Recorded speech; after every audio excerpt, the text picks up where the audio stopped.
Bueno, le damos la bienvenida a todos los asistentes que ya nos están acompañando el día de hoy. Contarles que estamos en el mes del contador y por eso tenemos muchas sorpresas para ustedes que ya les vamos a ir contando. Mi nombre es Belkis Ortega, coordino el equipo de clientes activos en Logro y pues hoy nos va a estar acompañando Rigoberto Estrada, de Estrada y Abogados y Asociados, que van a ayudarnos con el tema que tenemos preparado del día de hoy, que es aspectos generales del procedimiento tributario. Pero antes de empezar, queremos contarles un poquito acerca de nosotros, sobre Logro, a los que no nos conocen, quiénes somos, y bueno, ya podemos iniciar con la presentación. ¿Me ayudas con la siguiente? Eso, listo. Entonces, les contamos a todos los contadores, queremos celebrar a todos los profesionales de la contaduría pública. Son personas que motivan sociedades y contribuyen al crecimiento de personas y empresas. Muchas gracias a todos ustedes. De hecho, por ustedes estamos nosotros aquí en gran parte tratando de llevar soluciones para ayudar a crecer los negocios y bueno, agradecerles por su labor.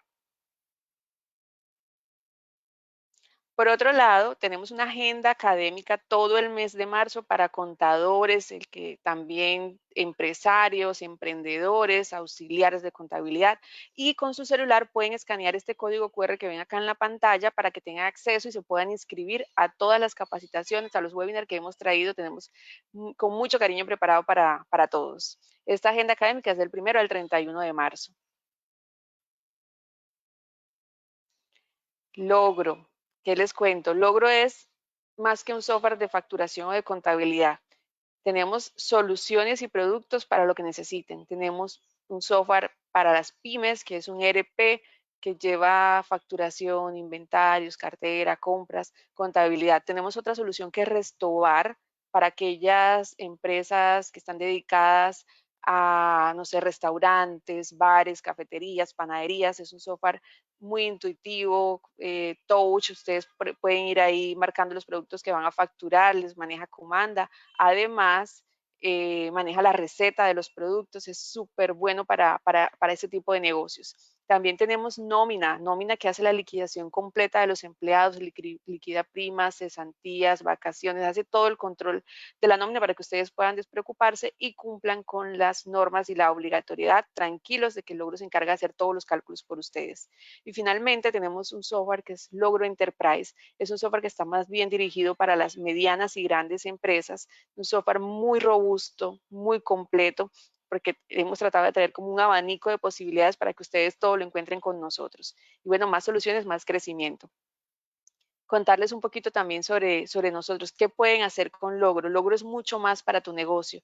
Digitaliza los procesos de tu negocio ahorrando tiempo, nómina electrónica, facturación electrónica, documentos, soporte, inventarios, ventas, post, un módulo contable muy completo y poderoso, que los invitamos a que lo conozcan, aquellos que todavía no conocen Logro o necesitan alguna de estas soluciones para una empresa que conocen, un amigo, un cliente. Hacemos una demostración con mucho gusto y les contamos las características del programa. Lo hacemos en media horita, una demostración virtual para que ustedes conozcan el alcance y miremos si Logro pues se ajusta a la necesidad de sus negocios. Por último, invitarlos a que nos sigan en nuestras redes sociales, ahí como nos encuentran, aquí como ven en la pantalla. Por otro lado, recordarles que estamos transmitiendo en vivo desde Facebook y desde YouTube.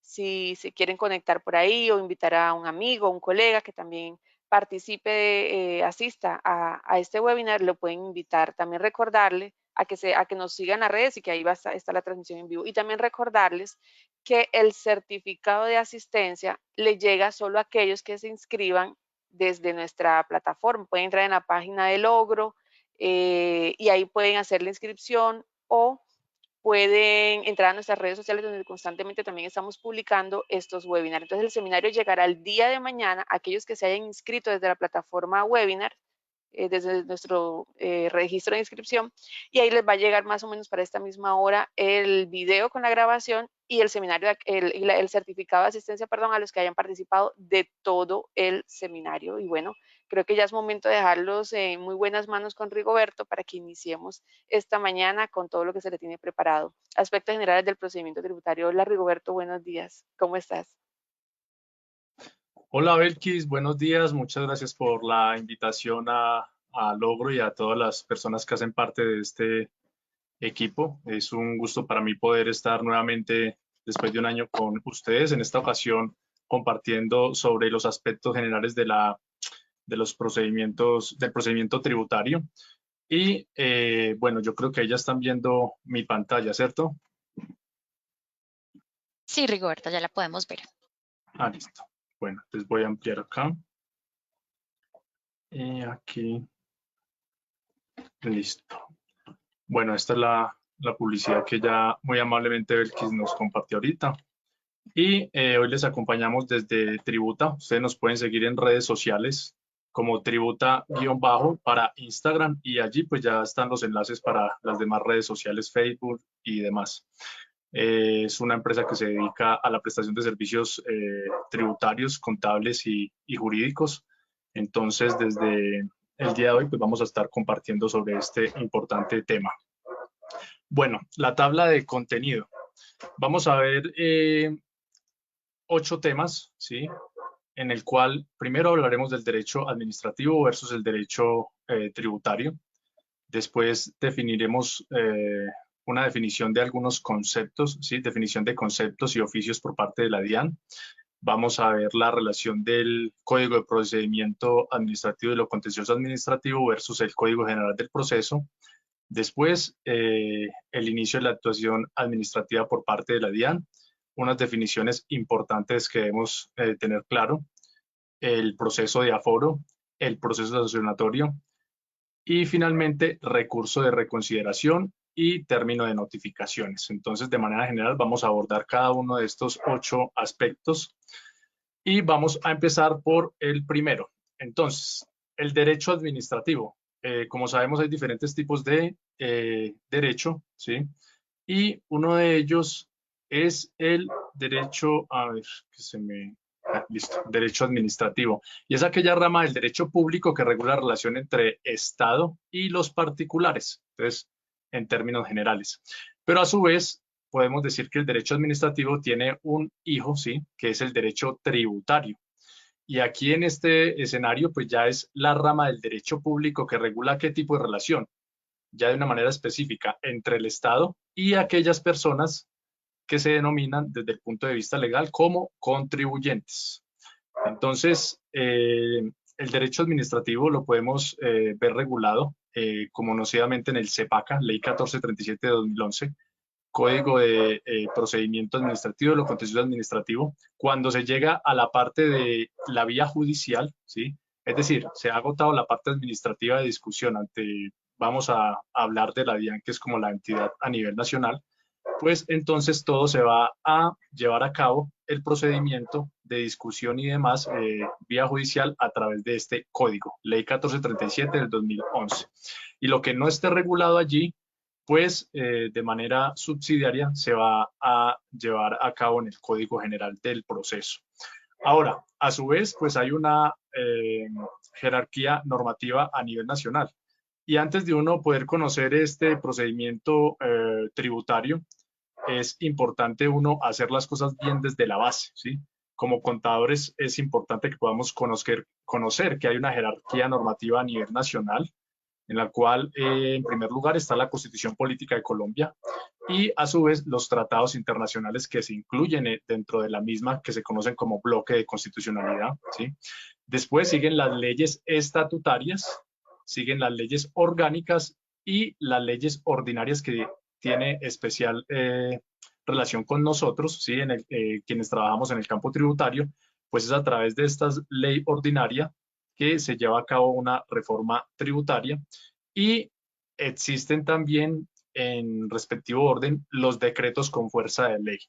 Entonces, todos estos decretos, como por ejemplo el más importante, podríamos decir en materia tributaria, el decreto 1625 de 2016, ¿qué significa? Que es aquella ley, aquel decreto que tiene una fuerza de ley y es expedido por el gobierno nacional. ¿Y qué es lo que permiten los decretos con fuerza de ley? Que se puedan reglamentar, se pueda dar una visión más amplia, ¿sí? Y se pueda dar significados o interpretación de cómo se debe aplicar las leyes ordinarias, en este caso, como es la reforma tributaria. Entonces, nosotros que trabajamos en el campo tributario siempre estamos acudiendo al decreto 1625 de 2016, donde nos dice cómo se debe aplicar la parte tributaria.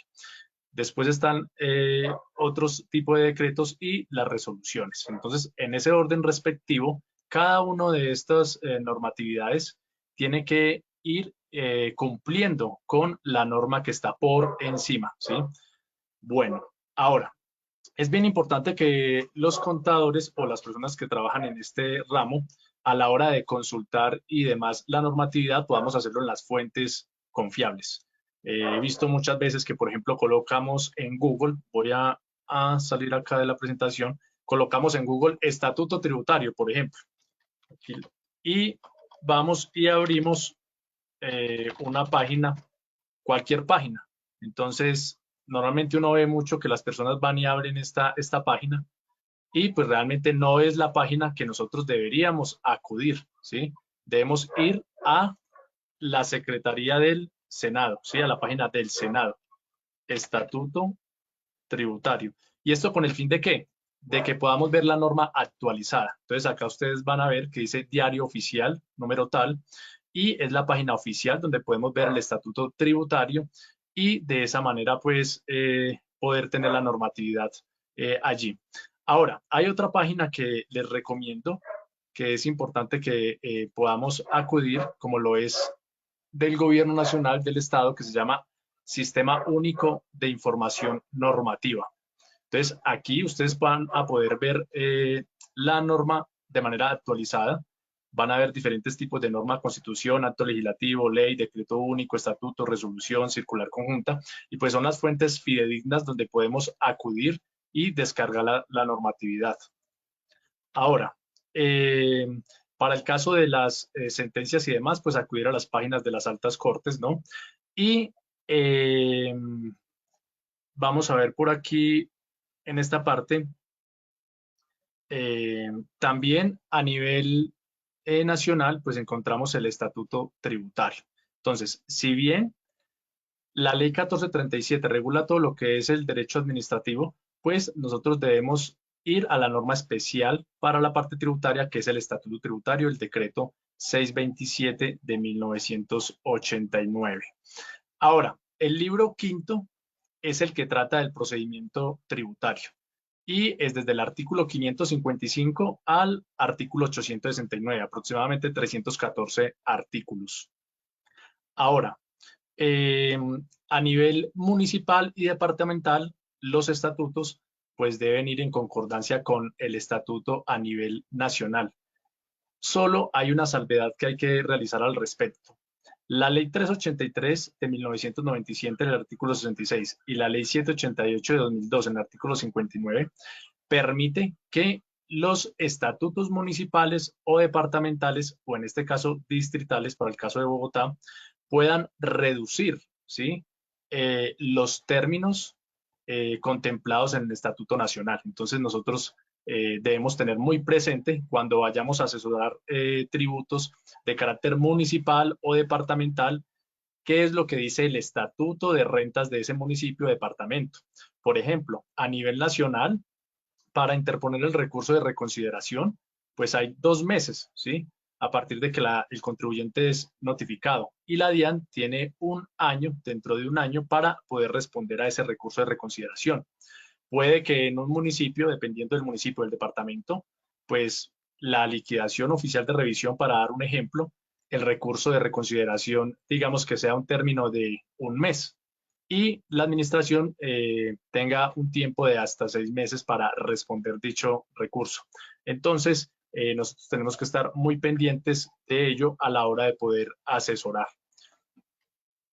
Bueno, algo bien importante, la DIAN emite a través de su competencia respectiva diferentes tipos de documentos. Algunos de ellos los conocemos como conceptos, ¿sí? Y otros los conocemos como oficios. Es importante determinar cuál es la diferencia entre concepto y oficio. Un concepto pues requiere mayor profundización o interpretación por parte de la administración tributaria, una mayor argumentación, un análisis por parte de la administración. Y mientras que un oficio, cuando un contribuyente realiza una consulta, por ejemplo, a la DIAN, pues, y no hay necesidad de una mayor profundización o de simplemente la DIAN va a decir, mire, remítase a tal norma y haga lo que dice allí, pues simplemente lo va a hacer a través de un oficio. Entonces, esa es una de las grandes diferencias entre un concepto y un oficio. Ahora, la ley 2010 del 2019, en el artículo 131, contempla lo siguiente. Dice, los conceptos emitidos por la Dirección de Gestión Jurídica o la Subdirección de Gestión Normativa y Doctrina de la Dirección de Impuestos y Aduanas Nacionales constituyen interpretación oficial para los empleados públicos de la Dirección de Impuestos y Aduanas Nacionales. Por lo tanto, tendrán carácter obligatorio para los mismos. Los contribuyentes podrán sustentar sus actuaciones en la vía gubernativa y en la jurisdiccional con base en la ley. Entonces, la norma de normas, la Constitución Política de Colombia, en el artículo 230, habla de las fuentes del derecho, ¿no? Las principales y aquellas que son auxiliares. Entonces, hay unos criterios auxiliares de interpretación. Entonces, la DIAN, cuando nosotros analicemos conceptos emitidos por parte de la DIAN, tenemos que verificar quién está firmando ese concepto. Si lo hace la gestión jurídica o la subdirección de gestión normativa y doctrina de la DIAN, pues este es vinculante, sí, y como tal, los empleados de la DIAN tienen que dar una interpretación oficial a estos y es obligatorio el cumplimiento de lo que esté en los conceptos. Ahora, este artículo en su momento fue demandado ante la Corte Constitucional, donde había una palabrita acá al final que ustedes ven subrayado, que no está en este momento, decía solo en la ley, ¿sí? Entonces, tenemos un problema con nuestros legisladores, el Congreso de la República, que a veces pues escriben de una manera tal que no se entiende qué es lo que dicen o qué es lo que quieren dar a entender. Entonces, es muy confuso este tema por parte del órgano legislativo. Entonces, la Corte Constitucional pues tiene que entrar a analizar, a interpretar o a modular, por ejemplo, a través de su sentencia las diferentes leyes. Entonces, lo que hizo la Corte Constitucional es decir, efectivamente, que los conceptos emanados por la DIAN, por ejemplo, son doctrina, ¿cierto? Y sabemos que la doctrina es un criterio auxiliar de interpretación. Cuando decimos criterio auxiliar de interpretación, ¿qué significa? Que hay algo principal. ¿Y qué es lo principal? Como dice la Constitución Política de Colombia, que los jueces están sometidos a lo que diga la ley, ¿sí? Y hay otras fuentes como lo son la doctrina, la jurisprudencia, y demás que se tienen como criterios auxiliares de interpretación. Esto en la sentencia 514 del 2019. Entonces la Corte Constitucional pues dijo, sí es constitucional este artículo, pero vamos a declarar la exequibilidad condicionada, es decir, con una salvedad, ¿sí? En el entendido de que cuando leemos la palabra ley, no solamente nos vamos a referir a la ley ordinaria, a una ley orgánica, a una ley estatutaria, sino que la palabra ley como tal comprende todas las fuentes del derecho que admite el ordenamiento nacional, ¿sí? Hay que tener en cuenta los boletines jurisprudenciales del Consejo de Estado. Entonces, hay unas sentencias de unificación jurisprudencial. ¿Y qué son aquellas sentencias de unificación jurisprudencial? Son aquellas que tienen tal importancia como presupuesto de la existencia de pronunciamientos que encierran posiciones divergentes sobre un mismo tema, que ameritan una decisión que zanje tales diferencias en aras de dar coherencia a la jurisprudencia y garantizar la igualdad y la seguridad jurídica en las sucesivas decisiones judiciales. Entonces, muchas veces hemos visto que se dan muchas interpretaciones en torno a un artículo, en torno a un procedimiento.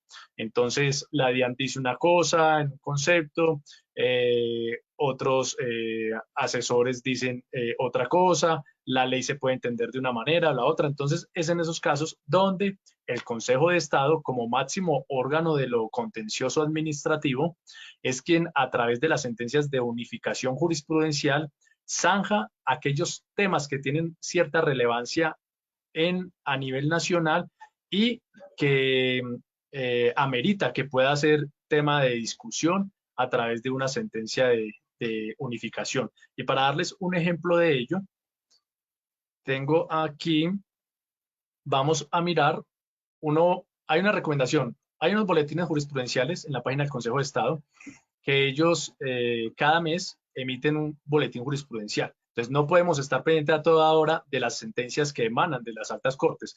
Hablo del Consejo de Estado porque la sección cuarta, ¿sí?, del Consejo de Estado es la que compete a los temas de tipo tributario. Entonces, por eso me refiero específicamente al Consejo de Estado y no a la Corte Constitucional o a la Corte Suprema de Justicia. Entonces, cada mes yo les recomiendo que hay un boletín, ustedes se pueden suscribir y hay un boletín por parte del Consejo de Estado donde trata diferentes temas y aparece como un resumen o un índice de las sentencias que se profirieron durante ese mes. Para el ejemplo de hoy, traje el boletín número 262 de enero del 2023.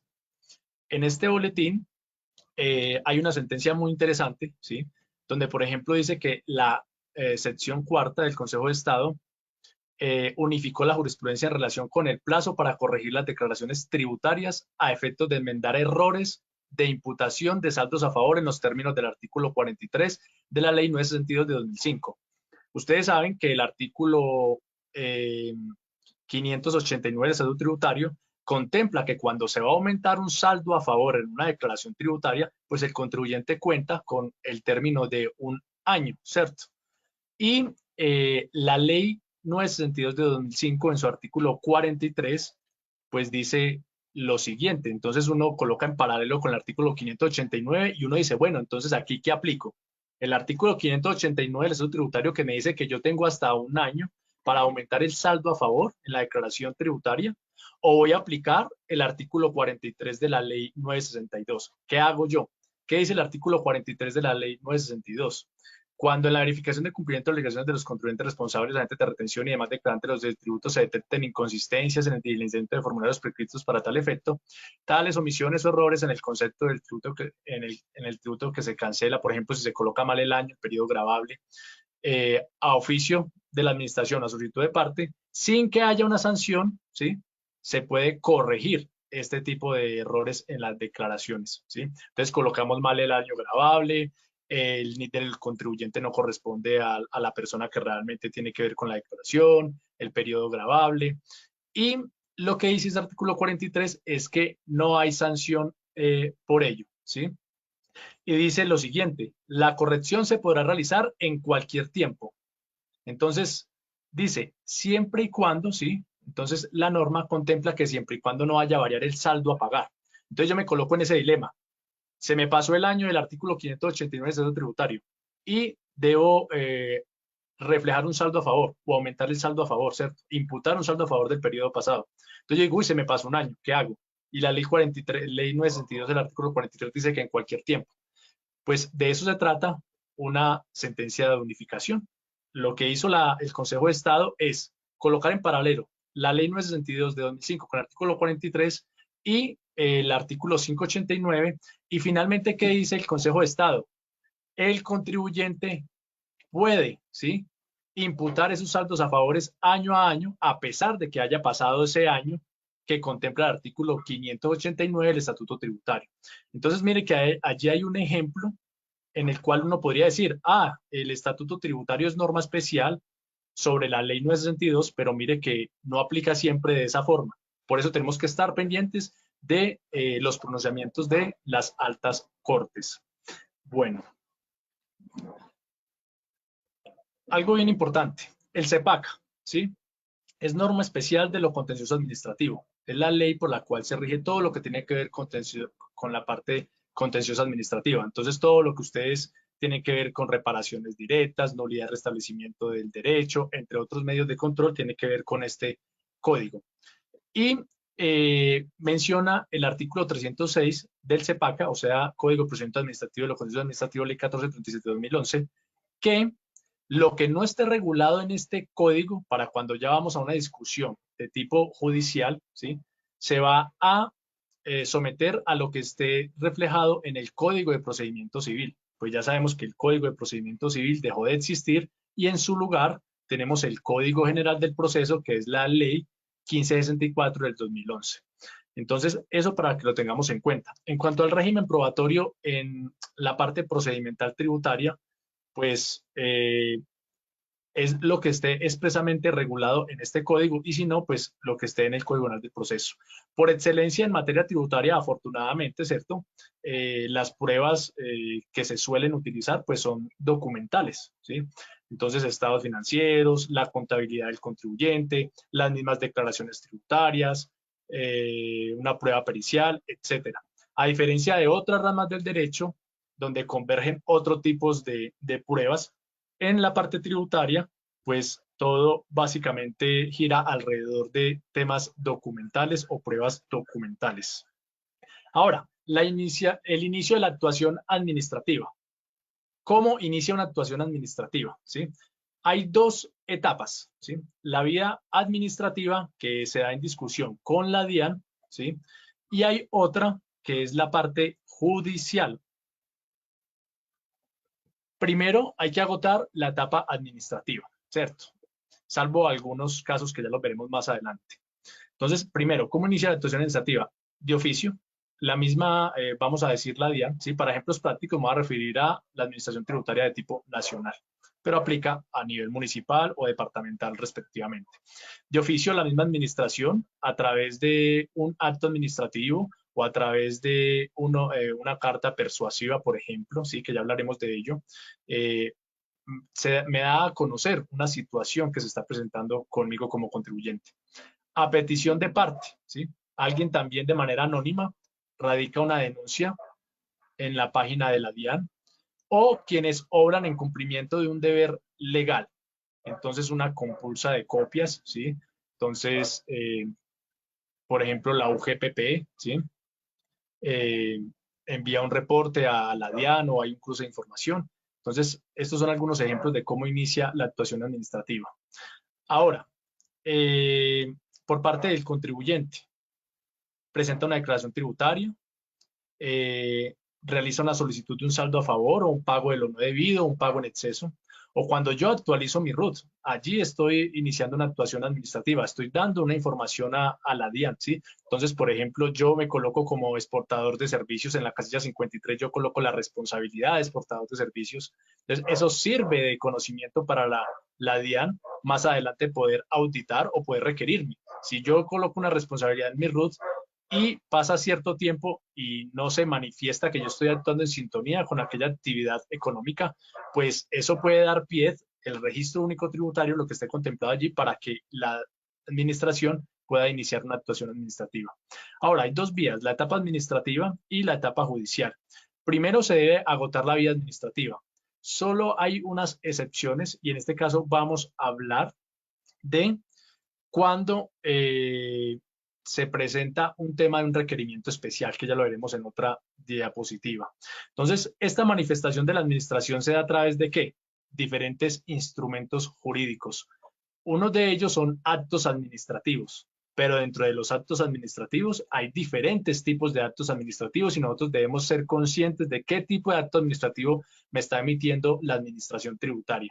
Hay unos actos administrativos que son preparatorios de mero trámite, por lo tanto, simplemente a través de esto se está impulsando la actuación por parte de la administración tributaria. Son actos que no son susceptibles de recursos, ¿sí? Como y cuando decimos susceptibles de recursos es como hay recurso de reposición, recurso de reconsideración. ¿Y qué es un recurso? Es la manifestación del contribuyente donde le dice a la administración tributaria, no estoy de acuerdo con ese acto administrativo, pero no. Estos tipos de actos administrativos preparatorios simplemente es para dar impulso al proceso administrativo.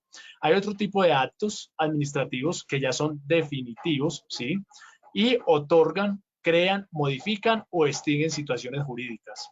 Estos son los conocidos actos administrativos que realmente van a marcar una diferencia en la parte del contribuyente en lo que tiene que ver con sus impuestos. Van a modificar, van a otorgar o van a crear o a extinguir una situación jurídica tributaria. Este tipo de actos sí son susceptibles de los respectivos recursos. Ahora, hay otro tipo de actos mediante los cuales se comunica la administración, como lo son los autos, ¿sí? Entonces, un auto de admisión. Entonces, yo presenté una solicitud de devolución de saldo a favor en IVA, en renta. Entonces, simplemente la administración a través de un auto admisorio o inadmisorio me va a decir, ¿le acepto o no le acepto? ¿Cumple con los requisitos o no cumple con los requisitos? O un auto mediante el cual me rechaza, ¿sí? Una solicitud o cuando yo interpongo un recurso, entonces me dice, le rechazo por tal argumento que está estipulado en la ley, tiene tantos días para subsanar aquellos que sean susceptibles de subsanar. Bueno, y hay unas cartas persuasivas. Esto suele llegar mucho al correo de los contribuyentes. Entonces, es un correo donde la DIAN simplemente nos dice, mire, hemos detectado que según información o cosa de información exógena o de información internacional, usted tenía unos activos en el exterior, entonces lo invitamos a que usted verifique su situación tributaria y que dentro de tantos días usted solucione ello. Estas cartas persuasivas no tienen, no son vinculantes, no tienen sanciones, ¿sí?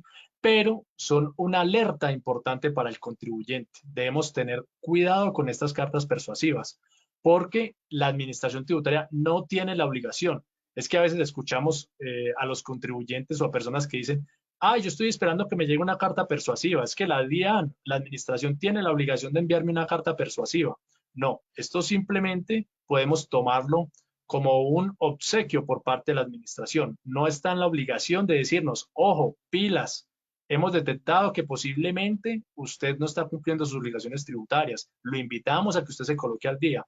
La DIAN puede prescindir de estas cartas persuasivas y puede entrar directamente a sancionar, si es el caso, ¿sí? Entonces, mucho ojo con esta parte. Y hay otro tipo de forma en la cual se comunica la administración, que es a través de resoluciones, sanciones, ¿sí? Entonces, ahora, definiciones importantes, ¿sí?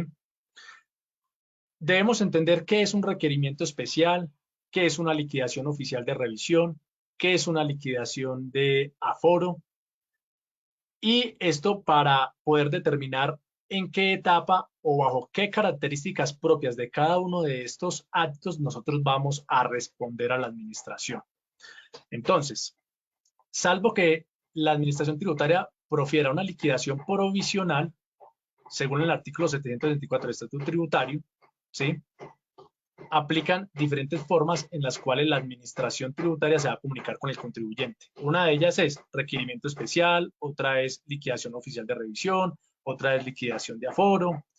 Y bueno, ¿qué tiene que ver la liquidación provisional? Esta solamente aplica para algunos contribuyentes que hayan obtenido X cantidad de ingresos en el periodo gravable respecto anterior al cual la DIAN va a requerir. Entonces, digamos que la DIAN va a emitir una liquidación provisional a un contribuyente por el año gravable 2018 y digamos que la DIAN lo que hace es verificar mediante la información exógena y otros recursos cuáles fueron los ingresos que obtuvo esta persona en el año gravable 2017. Y la normatividad establece que si la persona obtuvo X cantidad de ingresos, entonces la DIAN, sin necesidad de acudir a un pliego de cargos, sin necesidad de emitir un requerimiento especial, sin necesidad de emitir una liquidación oficial de revisión o sin emitir una liquidación de aforo, puede emitir una liquidación provisional. Entonces, ¿cuál es la enseñanza con esto que debemos aprender? Que en este tipo de liquidación provisional que aplica para ese tipo de contribuyentes, pues el término para yo responder como contribuyente es inferior al que se da en este otro tipo de escenarios que tiene que ver con requerimiento especial, liquidación oficial de revisión o liquidación de aforo.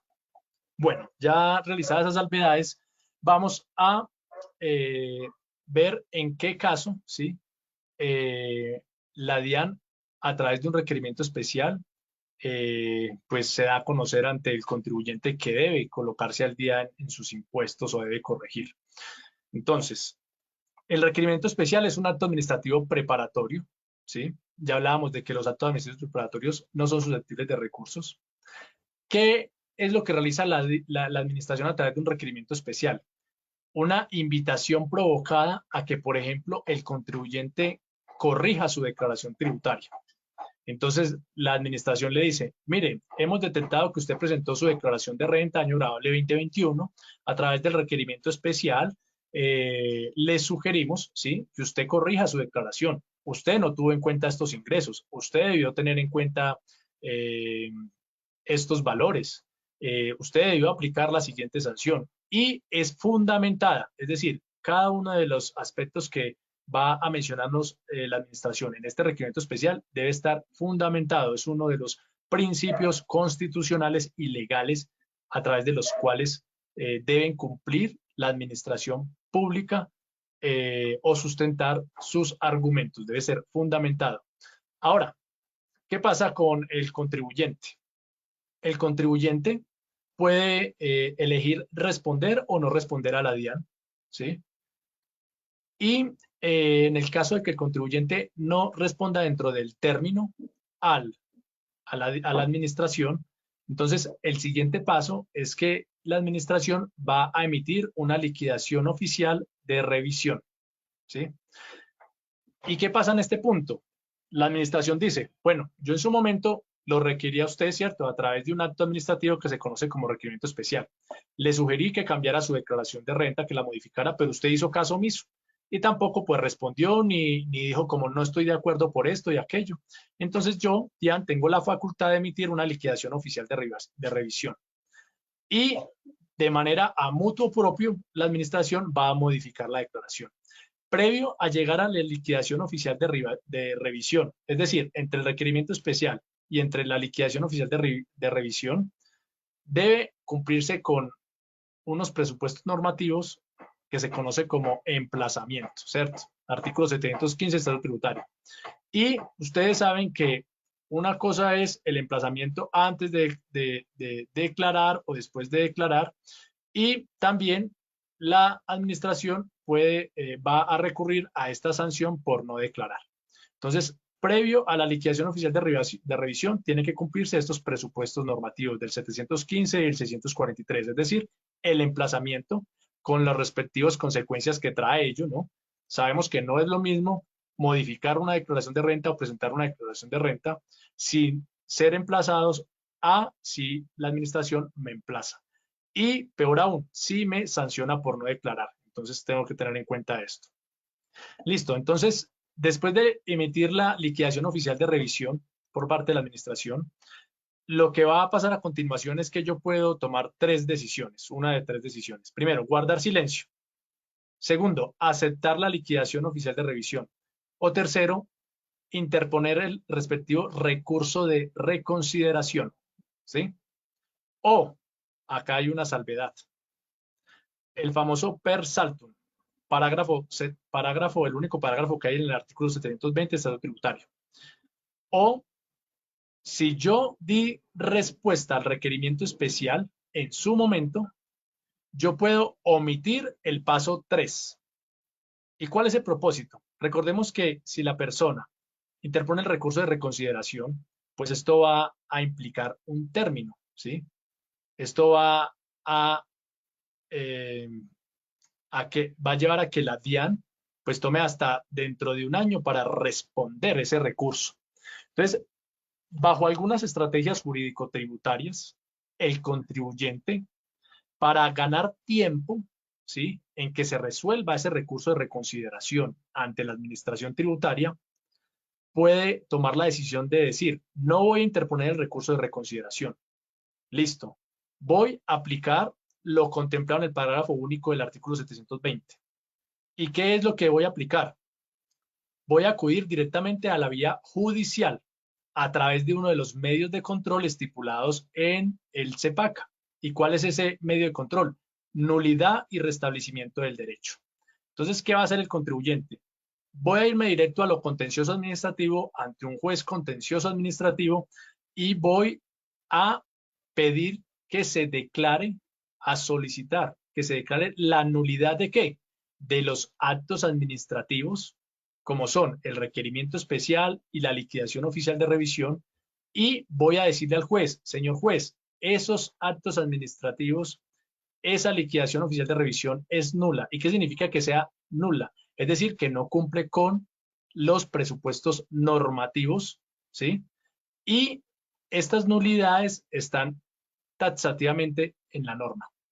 Pero ¿solo cuándo puede hacer esto el contribuyente? Cuando ha dado respuesta al requerimiento especial.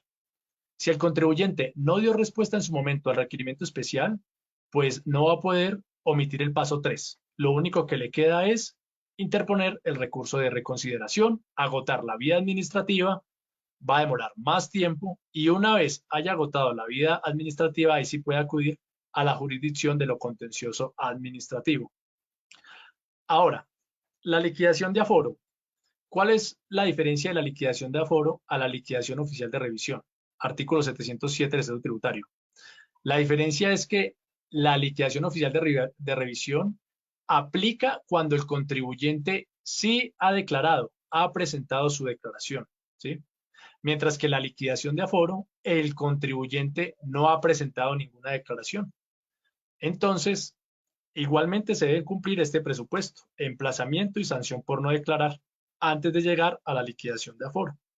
Y lo que hace la administración tributaria, bueno, señor contribuyente, usted no presentó ninguna declaración, ya lo hemos emplazado, ya lo hemos sancionado por no declarar, entonces yo, administración tributaria, voy a hacer la declaración por usted, voy a presentar, voy a diligenciar la declaración tributaria por usted. Esa es la liquidación de aforo. Bueno, aquí una nota bien importante. Si el inicio de la administración tributaria fue a través de un pliego de cargos y no de un requerimiento especial, ¿sí? Se tiene que agotar la vía administrativa. No aplica el per saltum, o sea, no aplica la omisión del punto numeral número 3.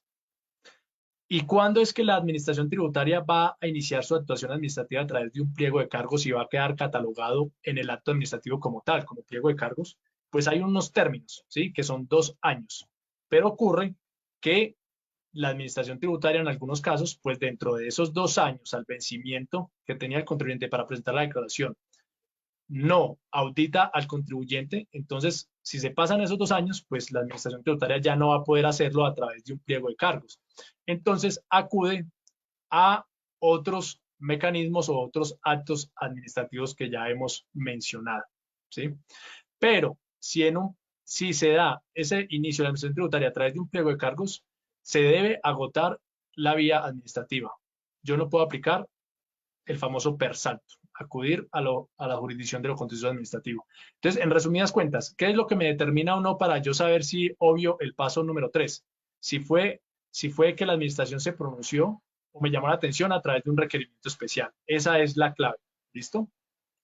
Ahora, el pliego de cargos es un acto preparatorio, ¿sí? Es una regla general de llamado de atención al contribuyente, no procede recurso alguno y la administración lo que le dice al contribuyente es que lo va a sancionar si no actúa. ¿A través de qué? Del pliego de cargos, ya vimos el término para ello. Muy bien. Ahora, hay 2 vertientes, uno que es proceso de aforo y otro que es proceso sancionatorio por no declarar. En el proceso de aforo, se va a llevar a cabo la determinación de un impuesto. Igualmente va a ocurrir lo del tema del emplazamiento, entre otras cosas. En un proceso sancionatorio por no declarar, se impone una sanción por incumplimiento de una obligación. En ambas vertientes, o vías que tome la administración tributaria, se agota la respectiva vía administrativa. Es decir, se agotan los recursos, ¿sí? ¿Para qué? Para yo poder acudir a la vía judicial, salvo cuando ¿qué? Cuando hay un requerimiento especial, como ya lo manifestamos. Hay otra etapa dentro del procedimiento administrativo, que simplemente es como para abrir paréntesis y cerrar paréntesis con este tema para que lo tengamos en cuenta, y es el que tiene que ver con el proceso de cobro coactivo, artículo 823 del Estatuto Tributario. Entonces, ¿qué es el proceso de cobro coactivo? En esta situación, el contribuyente ya ha presentado sus impuestos, ¿sí?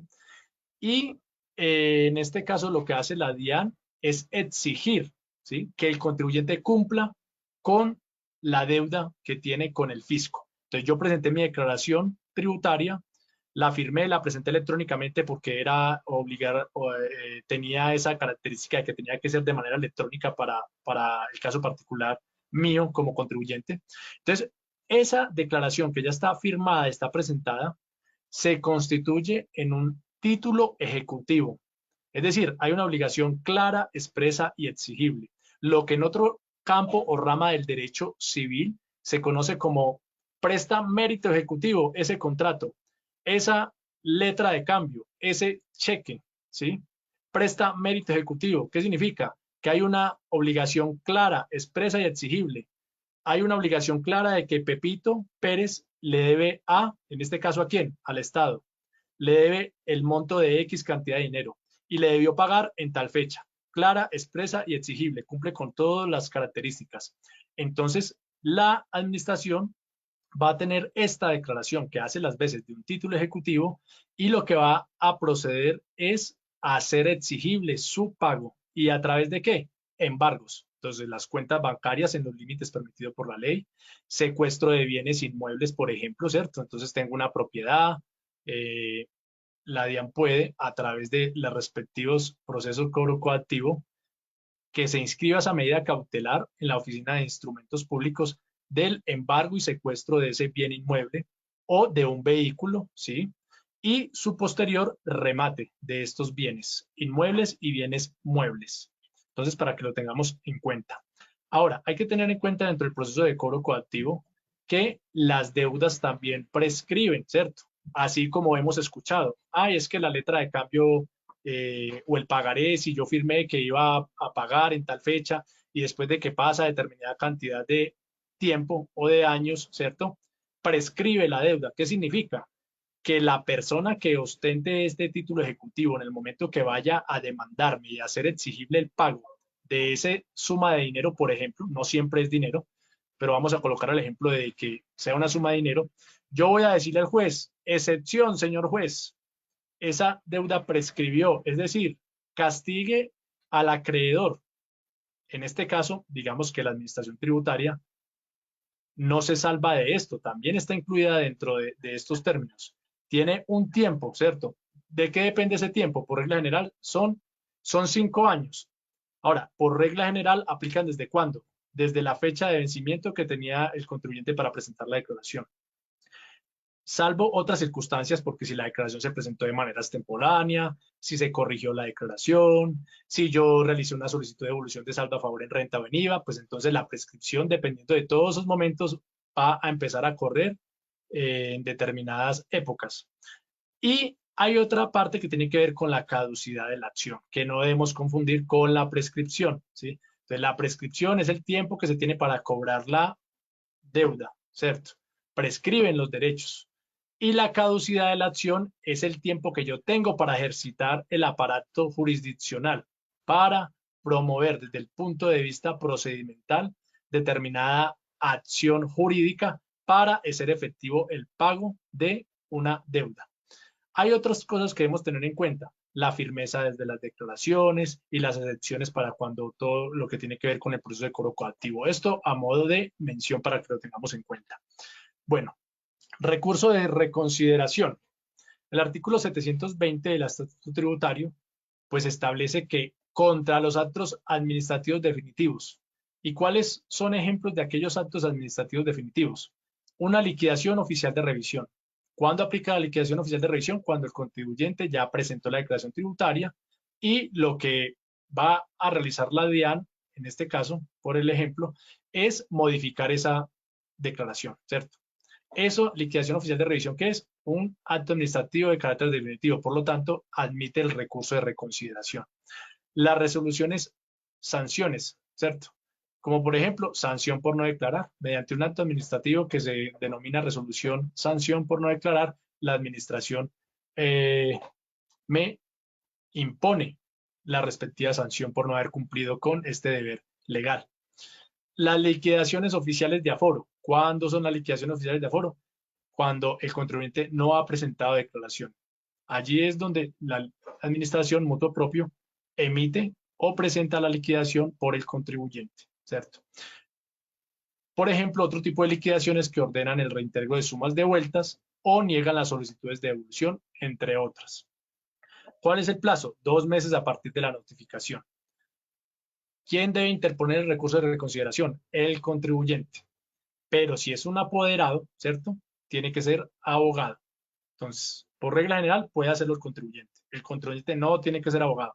Pero, digamos que el contribuyente dice, no, yo voy a colocar a un tercero, voy a dar poder a alguien, a un tercero. Pues en ese caso tiene que ser abogado. ¿Qué se pretenderá demostrar en el recurso?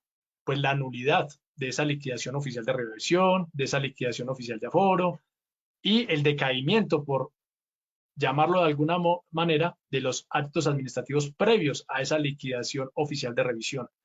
¿Y cómo voy a demostrar yo eso? Pues con las nulidades que son taxativas. O sea, yo voy y miro el artículo 730 del Estatuto Tributario, voy y miro el artículo 137 del Código de Procedimiento Administrativo y del Contencioso Administrativo, y yo voy a mirar cuáles son las nulidades. Entonces, el acto administrativo fue emitido por alguien que no tenía la competencia delegada asignada en la ley. El acto administrativo de liquidación oficial de revisión no fue fundamentada, no fue argumentada, entre otras, ¿sí? ¿Y qué es lo que se va a discutir también? Los fundamentos de hecho y de derecho. Ojo con esto. Los fundamentos de hecho, que son aquellas actuaciones, la parte fáctica, es decir, los hechos de lo que pasó, lo que sucedió, lo que gira alrededor de el impuesto como tal, lo que yo discuta dentro del requerimiento especial, por llamarlo de alguna forma cuando aplica a través de requerimiento especial o si es a través de pliego de cargos, en la nulidad, en el recurso de reconsideración, yo voy a discutir ello, ¿sí? ¿Cuánto tiene la administración para resolver? 1 año a partir de la interposición en debida forma, ¿cierto? Entonces acá ya nosotros vamos a ver que si se hizo electrónica, que si no se hizo electrónica, que si interpuse el recurso de manera personal, que si fue a través electrónico, que si fue que yo envié esto por correo certificado, entonces cuando empieza a correr el término. Ya por allí uno ve casos de que, por ejemplo, el contribuyente colocó un 20 de febrero y los documentos llegaron al 25 de febrero a la administración tributaria, y entonces la administración tributaria le dice al contribuyente no interpuso el recurso dentro del tiempo, dentro de los 2 meses, etcétera. Entonces el Consejo de Estado dice, no, qué pena con ustedes, señora administración, se debe contar desde el momento en que el contribuyente dejó los documentos en el correo certificado, no cuando le llegaron a usted. Bueno, esos ya son temas que es de la minucia y que es de cada caso particular. Pero por regla general, 1 año a partir de la interposición en debida forma, la administración tiene para responder el recurso. Hay algo que se llama silencio positivo administrativo. Entonces, en la parte coloquial nosotros siempre decimos, el que calla otorga, ¿cierto? Pues en la parte legal se conoce como silencio positivo administrativo. Yo interpuse el recurso de reconsideración ante la administración tributaria, ¿sí? Y la administración se le cumplió el término para resolver. ¿Qué significa ello? Si no me responde la administración tributaria, que la respuesta es a mi favor. Lo que yo estaba pretendiendo, mis pretensiones, lo que yo estaba discutiendo se tiene que resolver a mi favor. Cuando nosotros miramos el CEPACA, Código de Procedimiento Administrativo de lo Contencioso Administrativo, en el artículo 85 menciona que se debe protocolizar ese silencio administrativo, es decir, a través de los respectivos documentos en notaría se debe protocolizar, ¿cierto? Por decirlo de alguna manera, yo voy a la notaría y protocolizo y digo, mire, se presentó un silencio positivo administrativo, voy a protocolizarlo a través de una escritura pública, etcétera. Pero si nosotros miramos el artículo 734 del Estatuto Tributario, menciona como norma especial que opera de pleno derecho.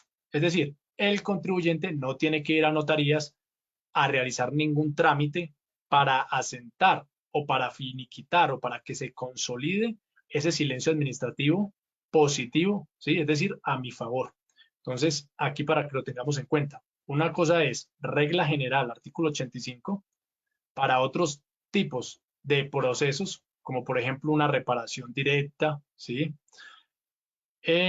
Y otra cosa es para el aspecto tributario, artículo 74 del tributario. Ahora, la vía jurisdiccional. ¿Qué es lo que se va a discutir en la vía jurisdiccional ante el juez contencioso administrativo? Va a versar sobre los mismos hechos fácticos, ¿sí? Entonces, los mismos hechos fácticos que yo discutí en la parte administrativa deben ser los mismos que se discuten en la vía jurisdiccional. Yo no puedo venir a decir en la parte jurisdiccional, ay, es que se me olvidó tal hecho y esto y lo otro, que se me olvidó comentar en la parte administrativa. No, tiene que ser sobre lo mismo que se discutió, salvo hechos sobrevinientes. Es decir, que en su momento cuando se estaba discutiendo en la vía administrativa, no se tenían en conocimiento, no habían surgido, no habían nacido en ese momento de la discusión, ¿sí? Esos sí se pueden discutir. Ahora, en la vía jurisdiccional, yo puedo incluir mejores pruebas o otras pruebas. No significa que si yo en la vía administrativa acudí a 4 pruebas, entonces en la vía jurisdiccional tengo que someterme a esas mismas 4 pruebas. No, si yo tengo una quinta prueba, una sexta prueba, pues yo voy a exhibirla, puedo mejorar mis argumentos jurídicos, ¿sí? Entonces, esto lo contempló el Consejo de Estado en el expediente 14113. Ahora, ¿cuál es la reflexión? Pues la idea es tratar de evitar llegar a la vía jurisdiccional, ¿cierto? No en un mes o en 15 días le va uno a finiquitar con un proceso administrativo o jurisdiccional. Entonces, la idea es que si yo tengo 5 pruebas, pues yo las exhiba en el proceso administrativo, en la parte administrativa. Si yo puedo tener los mejores argumentos en la parte administrativa, pues también voy a acudir a todo, como dice uno en la parte coloquial, con todas las de la ley, ¿sí? Bueno, ahora, en términos generales, vamos a hablar de una parte muy importante, el término en las notificaciones, ¿sí? Para finalizar. Hemos escuchado por noticias, ¿cierto? Cuando dicen, por ejemplo, sobre todo en la parte penal, y esa persona fue liberada por vencimiento de términos, ¿sí? Entonces, a veces las personas lo que hacemos es decir, uy, es que la justicia o el juez lo dejó libre, ¿sí? Como si fuera una decisión voluntaria, como si fuera porque el juez quiso que esta persona que estaba siendo procesada quedara en libertad. No, todo está arreglado. Hay un procedimiento. El artículo 29 de la Constitución Política establece que hay un debido proceso y ese debido proceso implica que tanto el contribuyente como la administración tributaria tienen unos términos para actuar dentro de cada etapa procesal. No es cuando el contribuyente quiera, no es cuando la administración tributaria quiera responder un recurso de reconsideración. No, todo está arreglado, todo está con términos. Ahora, hay diferentes términos, diferentes tipos de notificaciones, ¿sí? En su clasificación, primero hay términos legales. ¿Cuáles son aquellos? Los estipulados por la ley. Entonces, el estatuto tributario en su artículo respectivo dice que la administración debe decidir sobre el recurso de reconsideración dentro de un año, ¿cierto? No es 6 meses, no es 5 meses, no es cuando la administración quiera. O que el contribuyente debe interponer el recurso dentro de los 2 meses siguientes a la notificación. No es a los 3 o a los 5 meses. Perentorios e improrrogables, legales, perentorios e improrrogables, los que establece la ley. Hay otro tipo de términos como lo son los judiciales. Entonces, los que establece el juez. Entonces, tiene 3 días para que usted llegue al proceso tal prueba. Para tal día se fijó la fecha de la audiencia, a tal hora. Son términos judiciales, ¿cierto? Se le concede a la contraparte o a la parte 5 días para que pueda realizar tal procedimiento. Bueno, y hay unos convencionales. ¿Cuáles son esos convencionales? Pues los que deciden las partes, se convienen, ¿cierto?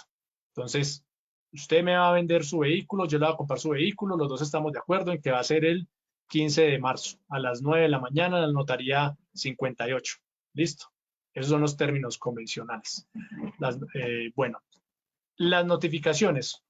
En la actualidad, pues ya aplica básicamente las notificaciones electrónicas, la resolución 38 del 2020, emitida por parte de la DIAN, pues es la que a través de esta menciona o da las características de cómo es que debe funcionar esta notificación electrónica.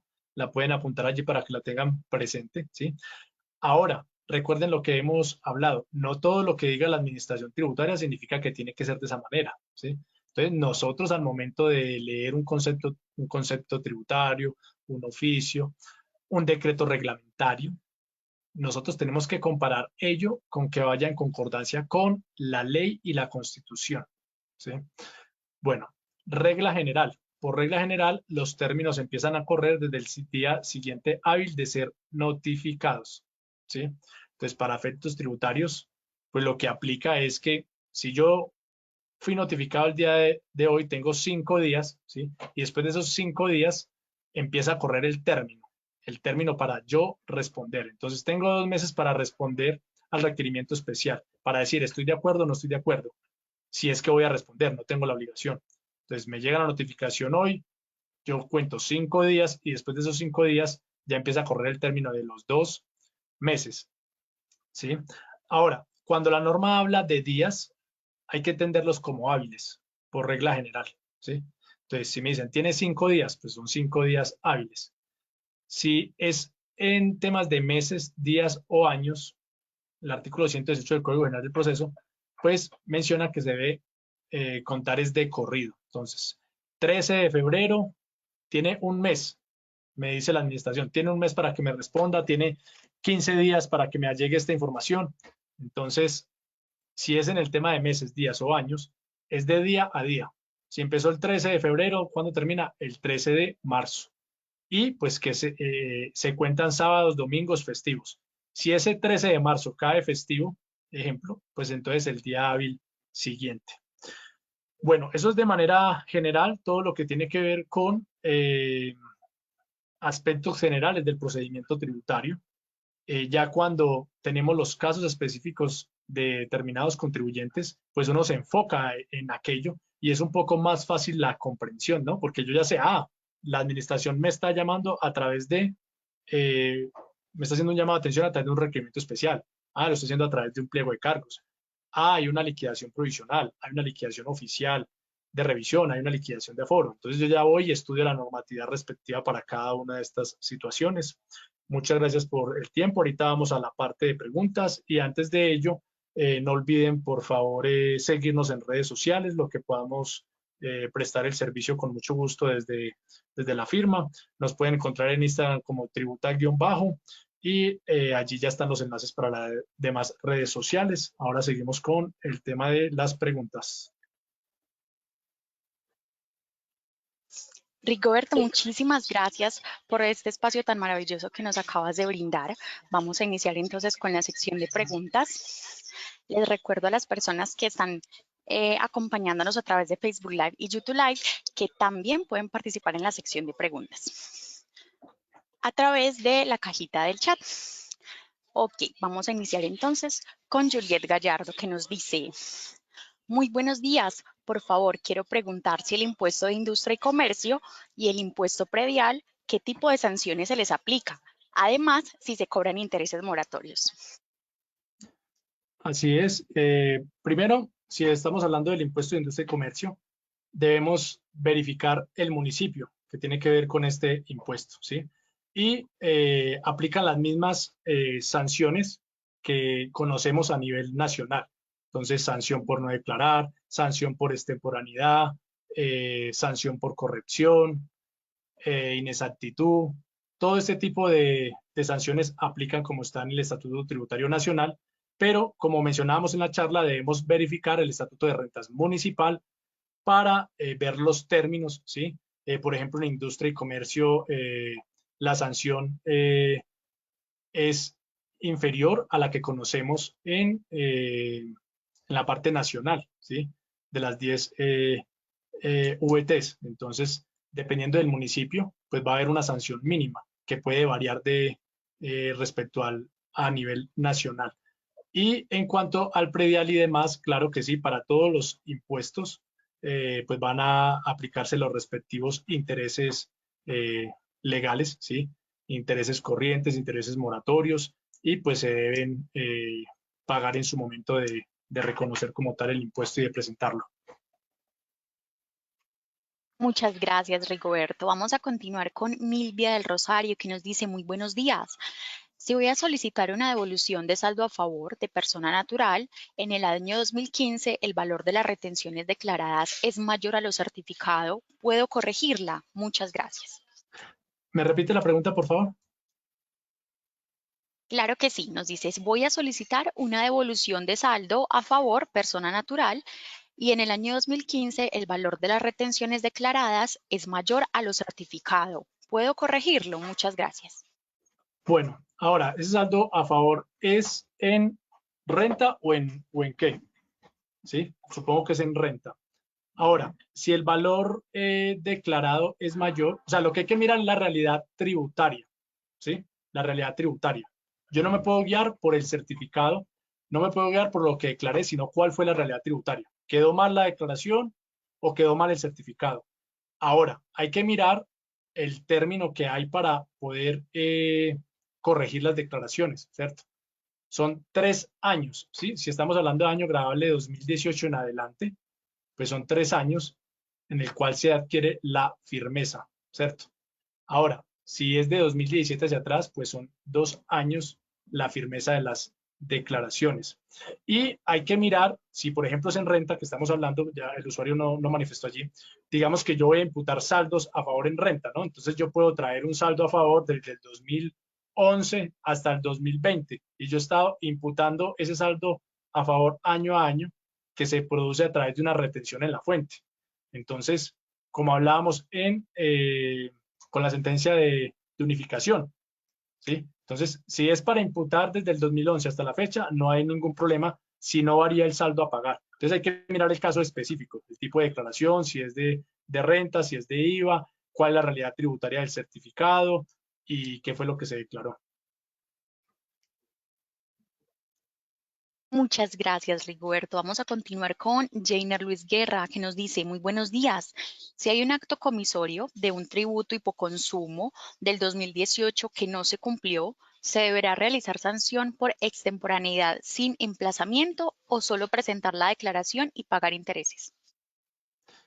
Si la administración tributaria no me ha requerido, ¿sí? Entonces yo tengo que mirar a través de qué medio fue que la administración tributaria me está haciendo conocer que yo no cumplí con determinado impuesto. Y dependiendo de ese acto administrativo, pues en el mismo acto administrativo tiene el deber la administración de fundamentar cómo se debe liquidar, ¿cierto? Entonces le dice, tenga en cuenta, usted debe liquidar esta sanción o no debe liquidar esta sanción, lo estoy emplazando o no lo estoy emplazando. Entonces hay que acudir a la fuente normativa que está esbozando la administración dentro del respectivo acto administrativo y hacer un análisis y allí ya procederá a lo que debemos aplicar o no. Muchas gracias, Rigoberto. Ahora nos vamos a desplazar a nuestras plataformas de streaming para tener las preguntas de las personas que nos están acompañando a través de Facebook Live y YouTube Live. En este caso, Levis Escobar, que nos acompaña desde nuestra plataforma de streaming YouTube, nos dice, doctor, muy buenos días. ¿Me puede recordar cuál es el tiempo que tiene cada etapa procesal? Muchas gracias. Bueno, entonces, dependiendo de cada uno, ¿no? Entonces, por ejemplo, veíamos que si era el requerimiento, si hay un requerimiento especial, pues hay 2 meses a partir de que la persona fue notificada, ¿sí? Para que éste responda, ¿sí? Diga, estoy de acuerdo con usted, administración, o no estoy de acuerdo. Después, la administración tributaria tiene 6 meses, por acá ya lo veíamos, tiene 6 meses para emitir la liquidación oficial de revisión. Entonces, dependiendo de cada una del acto administrativo, pues va a tener unos términos que ya nos tocaría mirar, ¿no? Que hemos desglosado durante toda la presentación. Si es para responder el recurso de reconsideración, pues la administración tiene dentro del año siguiente a que fue interpuesto el recurso en debida forma, pues tiene para responder. Esto lo podemos verificar en los artículos 555 en adelante del Estatuto Tributario.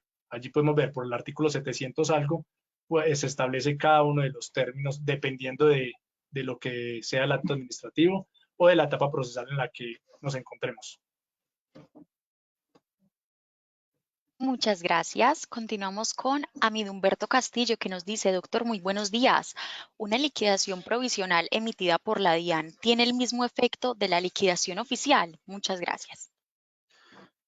La liquidación oficial simplemente es como el término general, ¿cierto? Entonces uno dice, ¿liquidación oficial de qué? De revisión, liquidación de aforo. Entonces, liquidación oficial, solo que a veces se dice liquidación oficial o se dice liquidación oficial de revisión, pero es lo mismo.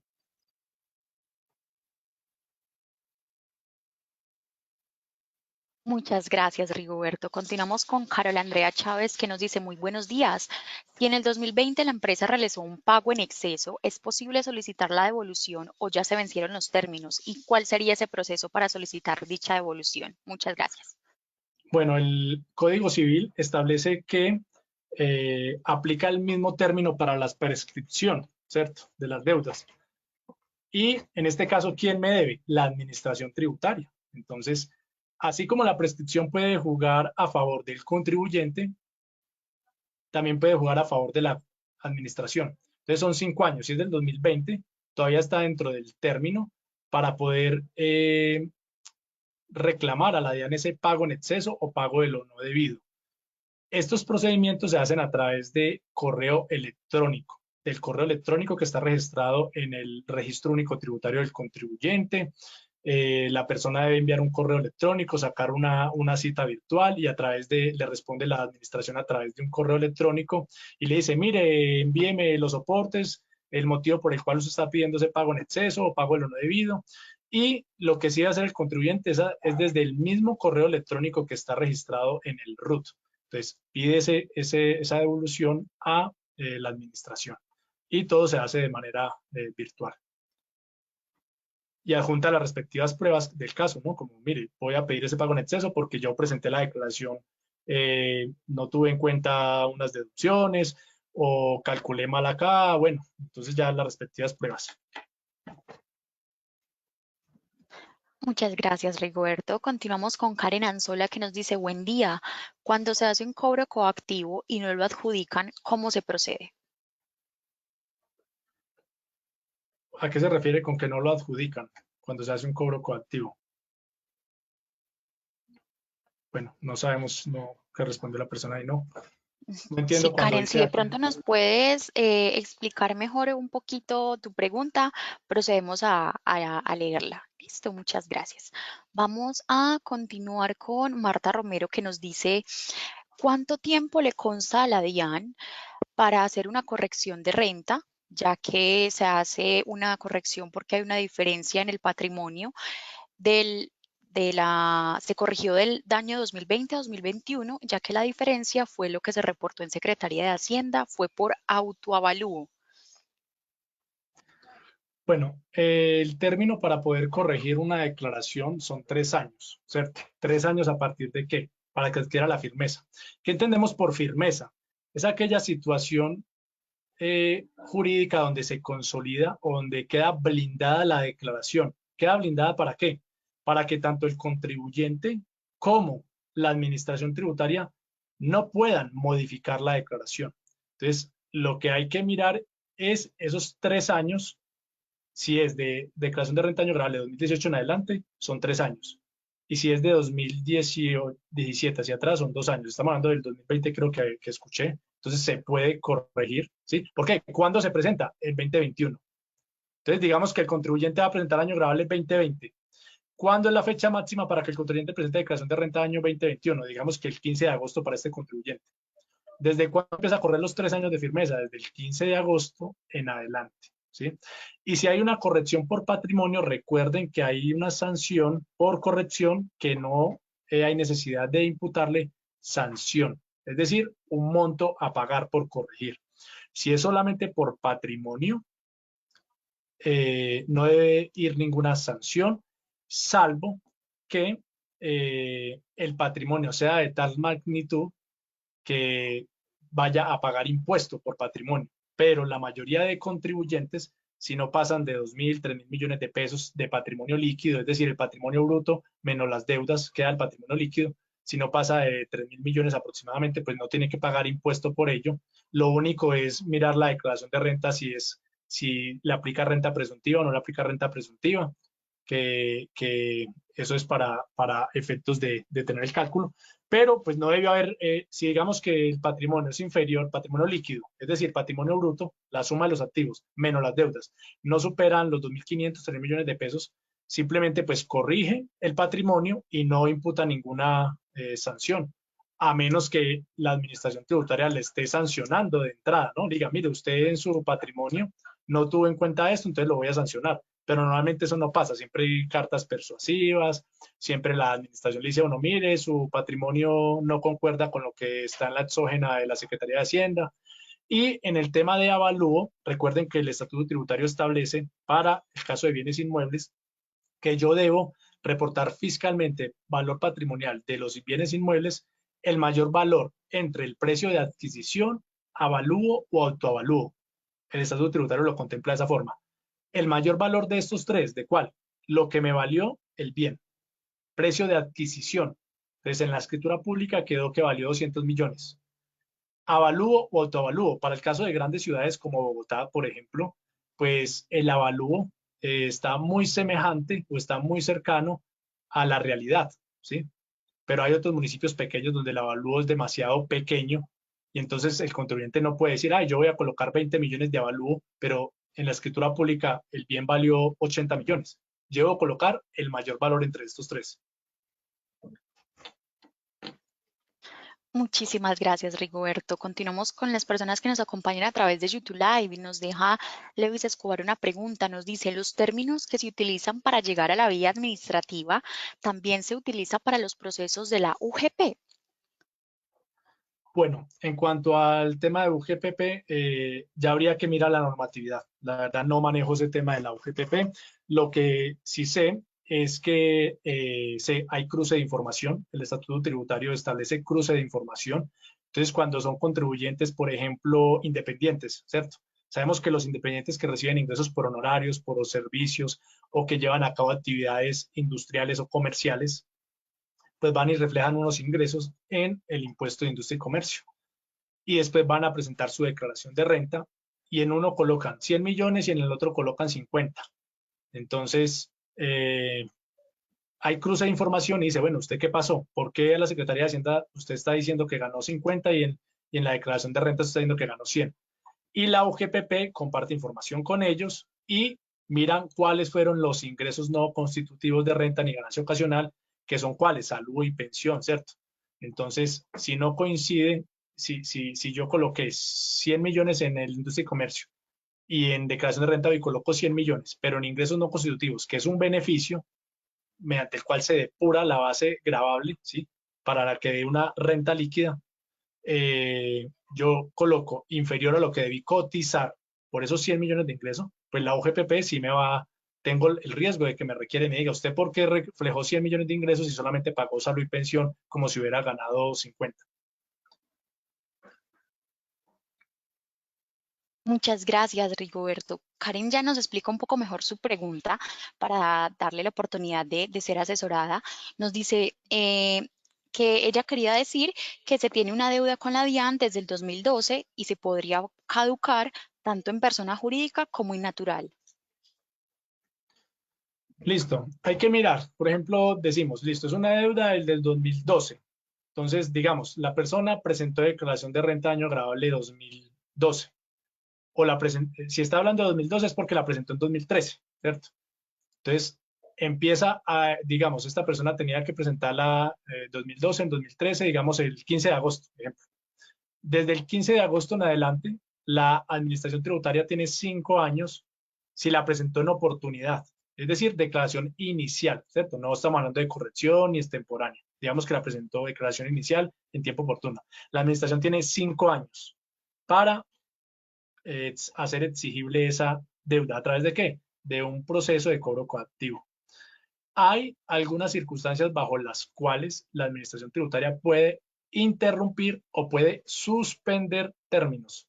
Entonces, eso hay que mirarlo muy bien, ¿sí? Porque uno podría decir por regla general, no, eso ya está prescrito, pero hay que mirar el caso particular, si la administración la requirió, cómo la requirió, cuáles son los argumentos, si en algún momento la administración le hizo un llamado de atención a través de un acto administrativo y se suspenden los términos o vuelven a empezar a contar otros 5 años, ¿sí?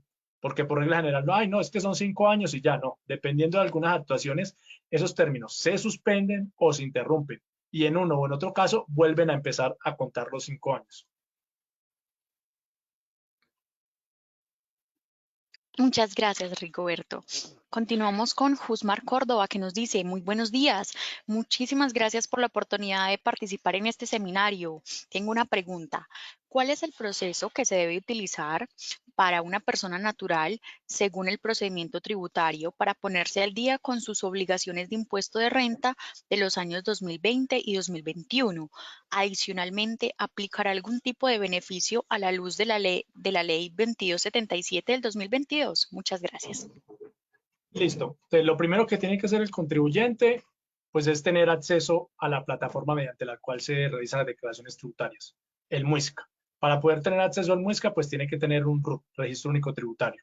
Si es del 2020 y 2021 y la persona no presentó las declaraciones, como es el caso, entonces va a tener que calcular sanción por extemporaneidad, ¿cierto? Entonces, dependiendo del impuesto a cargo que le dé, pues va a tener que calcular una sanción por cada fracción de mes o mes, ¿cierto? Que si no recuerdo mal es el 0.5. Si no le da impuesto a cargo, entonces ya se va a otra parte que tiene que mirar si hay retenciones, si no hay retenciones, entonces el patrimonio, y si no los ingresos, hay que mirar el artículo respectivo cuál sanción es la que le aplica. Pero por regla general, si la persona le da impuesto a cargo, es sobre el impuesto a cargo que se calcula la sanción. Y claro que hay unos beneficios con la ley 2277, la última reforma tributaria. Hay una reducción de intereses moratorios. De hecho, el mismo sistema de la DIAN está calculando ello. Tienen que verificar que le hace la reducción de los intereses moratorios. Aparte de eso, en este caso no creo que aplique, pero habría que mirar porque dice que es 2020 y 2021 que no ha presentado, pues el principio de lesividad, ¿no? La normatividad también establece el principio de lesividad, donde dice, si usted en el año anterior o dentro de los 2 años anteriores no ha cometido el mismo error, pues puede reducir su sanción 75% o el 50%. Entonces, habría que mirar ese caso específico. Si son 2 declaraciones, pues entonces le aplicaría es una, ¿cierto? Porque, no, dentro del año anterior. Habría que mirar.